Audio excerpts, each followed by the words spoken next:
चारु कुङ्कुमोपेतचन्दनानुचर्चिताय हारकटकशोभिताय भूरिमङ्गलम् विमलरूपाय विविधवेदान्तवेद्याय सुजनचित्तकामिताय सुभगमङ्गलम्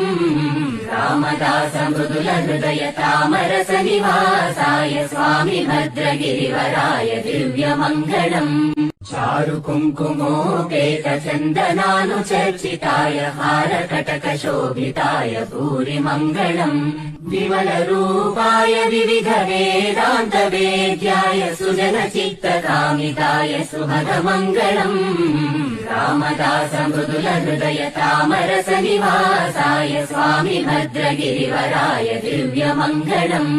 चारु कुङ्कुमोपेतचन्दनानुचर्चिताय हारकटकशोभिताय भूरिमङ्गलम् विमलरूपाय